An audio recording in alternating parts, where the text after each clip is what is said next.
Hello, everybody. Welcome to Therapy Dog Talk. My name is Sherry. My dog's name is Sunny, and we are training to be an animal assisted counseling team. I am really excited to bring you today's guest who has some really cool experience as a therapy dog team. Hi, Michelle. Hello. How are you? I'm great. Thanks for having me. You were actually, I think, one of the first people that said you wanted to be on the podcast, and now we're finally having you. Yay! So for those who don't know you, would you like to introduce yourself and your pup? I would love to. My name is Michelle Stern. I am the founder of Pooch Parenting. I'm a dog and child specialist. So I'm a certified professional dog trainer. I'm a dog behavior counselor. I'm a family dog mediator, and I specialize in families who have kids and dogs and families who are adopting or expecting children. So they don't have the kids quite yet, but they're trying to get everybody to live in harmony. And I do therapy work with Pippin at our local hospital. That's awesome. I know your information at Pooch Parenting is very helpful. I have a friend who's expecting their first child soon that's really been loving what you have to share. Oh, that's so nice to hear that. Thank you so much. I love that. Yeah, of course. So Michelle, how did you find out about the role of therapy dogs? It was something that I've known about for a really long time because I've seen people using their dogs to bring happiness to people, whether they're working with kids or people in nursing homes or hospitals. My very good friend Heidi founded an organization called First Responder Therapy Dogs, of which I'm a part, and I was kind of with her on the ground floor. She was building that idea. And so Pippin is part of her program. We do our work through our local hospital as a first responder therapy dog. We mainly support the nurses at the hospital, although definitely some patients enjoy us. A lot of other dogs in Heidi's organization are visiting fire stations and dispatchers and police departments, and they go to base camps when there are fires and things of that nature. My dog isn't really suited for that kind of work. He can visit stations, but depending on the energy level of the people there, he may or may not be super into it. And so the hospital is the kind of place that really suits my dog's personality because he gets a lot of choice in terms of the energy level of the people that are around us. And he'll sometimes walk down the hallway of the hospital and choose who he wants to say hi to and who he definitely doesn't. And so I put him in the driver's seat and let him take it from there. Yeah, I think that's really great. There's two really important things you said there. One is realizing that one environment may not be the best for him to volunteer in, while another one suits him better. Like there's so many options of places for therapy dogs to work or volunteer. Yeah. And then just letting him be in the driver's seat and let you tell you, like, I enjoy this, I don't enjoy this. Like I want to say hi to this person, I don't want to say hi to this person. Yeah, and you know, I think one of the hardest parts about being a handler for therapy dogs is trusting your dog even if it's not what you want as a person. Yeah. As a member of the First Responder Therapy Dogs team, there are a lot of opportunities that I wish I could participate in, you know, different events that are really busy and crazy and have a ton of kids or whatever where we can do education, but I know that's not Pippin's jam. And so I just have to tell the team, sorry, that's not the kind of work that makes him happy and that makes him thrive. And so I just need to pick and choose carefully. And that's hard because it can put me in conflict. And I think that one of the biggest challenges, again, for any therapy dog handler is just really listening to your dog. And even if it's not what you want, right? That maybe you're not ready to leave yet, or maybe, you know, you'd rather do certain kinds of work or events, but if it's not what brings your dog joy, then it's not about us, it's more about them. Yeah. Did you become a dog trainer before or after you started down the therapy dog route? Before. Okay. Before. Yeah, I've been a dog trainer for many years, and I joined Heidi's program after I was already a trainer. You already had that really important foundation of knowing dog behavior and how to read your dog. Exactly. Yeah, and I also raised a service puppy for an entire year through an organization that teaches students how to train service dogs. And so I had one of their puppies that was going to enter their program. She didn't ultimately end up making it. Her personality wasn't suited to being calm enough to be a service dog, but I think she would have been a good therapy dog. She had a big energy, you know, she had a lot of zest for life and a lot of excitement in her body, which would not have suited somebody who required a calmer service dog, but it probably would be awesome for somebody who wanted to do therapy dog in a fun, fast-paced environment, maybe an emergency room or maybe something with children. She would have loved that. I learned a lot from that experience about how to get dogs used to being comfortable in the real world. Because when you're doing therapy work, you know, in the hospital, for example, there's a lot of stuff happening. There's equipment and sometimes people being rushed down the hall on a gurney, or beeping sounds or funny smells from antiseptic or medicine, and teaching them that they just can't eat everything they find on the floor and all of that kind of stuff.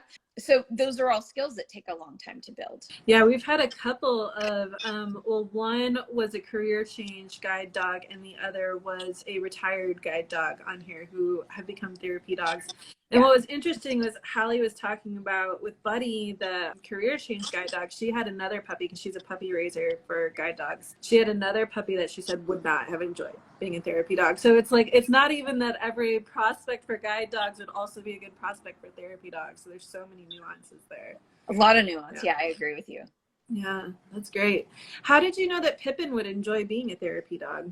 That's a good question. I think I was optimistic and I just had to try it and see. We did do a fire station visit with Heidi, and that was our first official visit in any capacity as a therapy dog team. And it was very interesting and informative to me to see his body language in different aspects of that visit. So we went into a station where there were dispatchers, so the people who were taking the calls from the fire department and then sending out the fire trucks. And he really liked the ladies that were sitting at the desk answering the calls. They had a really nice, warm, loving energy, which he liked. But some of the firefighters were so excited, like adolescent energy, but in a grown-up man body. And so they were just too much for him. And it was really interesting because as they and Pippin's a small dog, he's little. And so when that big energy, boisterous energy came and they reached for him, he was like, oh, no, thanks. I don't like that. But then another firefighter came in and I think he understood dogs better. And he just crouched down on the ground and invited Pippin to go say hi to him as opposed to reaching in for Pippin. And it was entirely different. And Pippin was like, oh, you get me. You're my guy. And so Pippin went and gave him lots of love. It was a really telling experience for me because I realized, okay, whatever kind of work I do, it needs to be with people who aren't so handsy. And at the hospital, what has evolved over time, we used to spend a lot of time in the infusion department, which is where some people get the chemotherapy and sometimes blood transfusions and things like that. Everyone there feels pretty terrible. And even just him walking around cheered people up because he's very cute and he could do tricks for them. And he's small enough that if a patient asked for him to go on their bed, he can do that. And so Pippin chose which people he wanted to spend time with. And since then, we've spent a ton of time in the labor and delivery department because he has fallen in love with the whole nursing department there. He walks in, you hear squeals of joy down the hallway. People get so excited and he runs down the hall wagging his tail. And he actually, even within the group of nurses, he has about 3 of them that he loves the most. And he lets them reach in and be more physical with him. The other ones, he still kind of watches and waits, but they're all learning where on his body he prefers to be pet. So it's really cute because now I'll see some of them reaching for his bum and like over the top of his tail. And they're like, ooh, and they get in there and he's like, oh yes, this is amazing. And then some of them know like where he likes it right behind his ear and he leans in like this. And some of them like to ask him to do tricks. So he now feels like that department is his home. We get off the elevator, he heads that way. He knows where to go. He's perked up and tail high and very excited. So it's pretty interesting to watch that evolution. There are people that want to see him and he kind of blows them off, and you have to be sensitive and help people not have their feelings hurt when he's not interested in them, but turning it into a teachable moment, right? That's one thing that I try really hard to do is sort of say, he knows we're on our way somewhere. He knows he's being expected. So sorry, we're heading over there. Or he doesn't feel like saying hi right now. Sorry. Or things like that. I do like to say to some people, he said, no, thank you, you know, and then I teach people what that looks like. Because a lot of dog bites can be prevented if people don't reach for dogs without their consent. Yeah, we actually are learning a lot this week in the Animal Assisted Counseling Academy about how to teach people how to greet your dog. Talking a lot about animal welfare, and we watched the Stop the 77 video, which I'm sure Great you've video. seen talking about. It tells the story essentially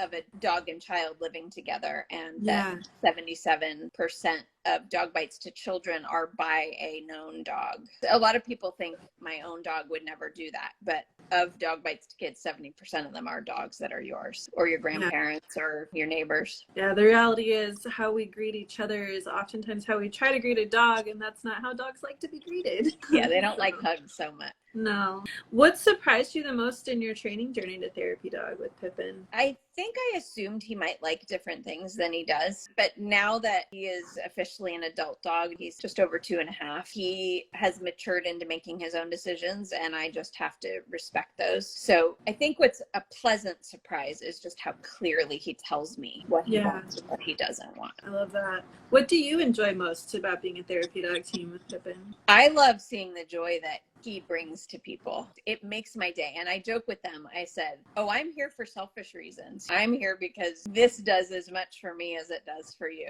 I see that he lights people up. My last visit, we were brought in by a nurse into the room of a woman who had received an epidural and was in labor, but she wanted to see the dog, which surprised me. She wasn't in active labor. She wasn't in pain at that moment, thank goodness. But the fact that he went in there and was happy to see her and gave her a little bit of a distraction in the most exciting moment of her entire life. I guess she's about to have a human baby. I mean, being a part of those families, you know, sometimes tragic and sometimes beautiful moments is like, oh my gosh, you guys invited me into this vulnerable time. But it's fun to support the nursing staff and the doctors because they're overworked and often underappreciated, and they love that we take time out of our day to make their day a little bit brighter. I just feel so lucky to be part of something like that. I love that. What advice do you have for someone who's interested in becoming a therapy dog team? You've got to know your dog.